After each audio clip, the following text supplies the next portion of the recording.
पापा तो बेटे को बिहार पुलिस में भेजना चाहते थे, पर बेटे को तो अंग्रेज बल्लेबाजों के दांत खट्टे करने थे।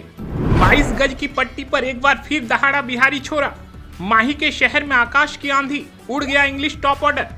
कुछ साल पहले रांची के राजकुमार महेंद्र सिंह धोनी का एक टीवी एड काफी मशहूर हुआ था, जिसमें वो कह रहे थे कि सिर्फ शहर छोटे होते हैं, वहाँ के लोग और उनके ख्वाब नहीं। मुझे यकीन है कि सिर्फ शहर छोटे होते हैं, वहाँ के लोग और उनके ख्वाब नहीं। और ये माही के लिए लाइन बिल्कुल परफेक्ट था। रांची जैसे शहर से निकलकर पूरी क्रिकेट की दुनिया पर राज करते उस शख्स को सभी ने देखा था। आज एक बार फिर उसी रांची के मैदान पर एक क्रिकेटर ने उसी कथन को फिर से सही साबित कर दिया है, और इस बार वो खिलाड़ी कोई और नहीं बल्कि बिहार के सासाराम के रहने वाले आकाशदीप हैं। जी, रांची टेस्ट मैच में आकाशदीप ने टीम इंडिया से डेब्यू किया है। वैसे तो आकाशदीप घरेलू क्रिकेट में बंगाल की तरफ से खेलते हैं, पर मूल रूप से वो बिहार के सासाराम के ही रहने वाले हैं। उन्होंने इंग्लैंड के खिलाफ अपने पहले ही टेस्ट मैच के पहले ही स्पेल में 3 विकेट हासिल कर इंग्लैंड के बल्लेबाजों की कमर ही तोड़ दी है और क्रिकेट की दुनिया में धमाकेदार एंट्री कर ली है। लेकिन क्या आप जानते हैं कि आकाशदीप का ये सफर कितना मुश्किलों भरा रहा है? वो जहां से आते हैं वहां के लिए एक कहावत आमतौर पर काफी प्रचलित मानी जाती है कि खेलोगे कूदोगे बनोगे खराब, पढ़ोगे लिखोगे बनोगे नवाब। आकाशदीप को भी कभी उनके पापा ने कहा था कि ग्रुप डी की तैयारी करो और परीक्षा के लिए फॉर्म भरो। क्या दिन भर ज्ञान लिए पड़े रहते हो?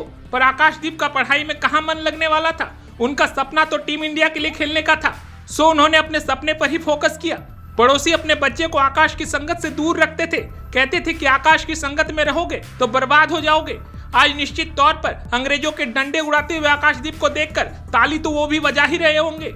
पर यह सब कुछ इतना आसान नहीं था। कभी आकाशदीप चंद पैसों के लिए सिर्फ टेनिस बॉल क्रिकेट खेलते थे ताकि उससे मिलने वाले पैसों से घर परिवार का पालन पोषण कर सके।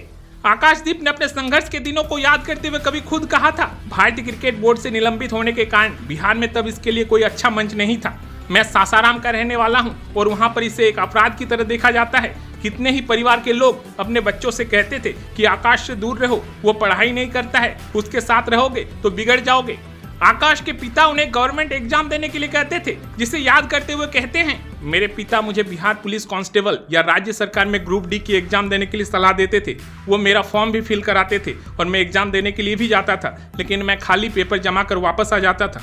आपको बता दें कि आकाशदीप ने अपने जीवन में एक समय ऐसा भी देखा था जब 6 महीने के अंदर उनके पिता और बड़े भाई का देहांत हो गया था। इस दौरान पूरे परिवार की जिम्मेदारी आकाश पर आ गई थी। अपने उस समय को याद करते हुए कहते हैं, 6 महीने के अंदर ही मैंने अपने पिता और बड़े भाई को खो दिया था। इस दौरान मेरे पास खोने के लिए कुछ भी नहीं था, मैं बस अपने परिवार के लिए कुछ करना चाहता था। इस दौरान एक दोस्त ने आकाश की मदद की थी। उसकी वजह से आकाश को पश्चिम बंगाल के दुर्गापुर में एक क्लब की तरफ से खेलने का मौका मिला था, लेकिन वो इस दौरान कमाई के लिए टेनिस बॉल क्रिकेट खेलते थे। इस दौरान उन्हें हर दिन 600 रुपये मिल जाते थे, जिससे वो घर के खर्चे चलाते थे और फिर यहीं से सपनों को मानो पंख लगने शुरू हो गए। दुर्गापुर से कलकत्ता के क्लब क्रिकेट में पहुंच गए और फिर बंगाल की रणजी टीम में चयन हो गया। ये सब कुछ आकाश को उनके सपनों की ओर ले जा रहा था। मेहनत में उन्होंने कोई कमी नहीं रखी थी। आईपीएल में जब भी मौका मिला उन्होंने उन मौके को खूब भुनाया और आखिरकार मेहनत का परिणाम तो मिलना ही था।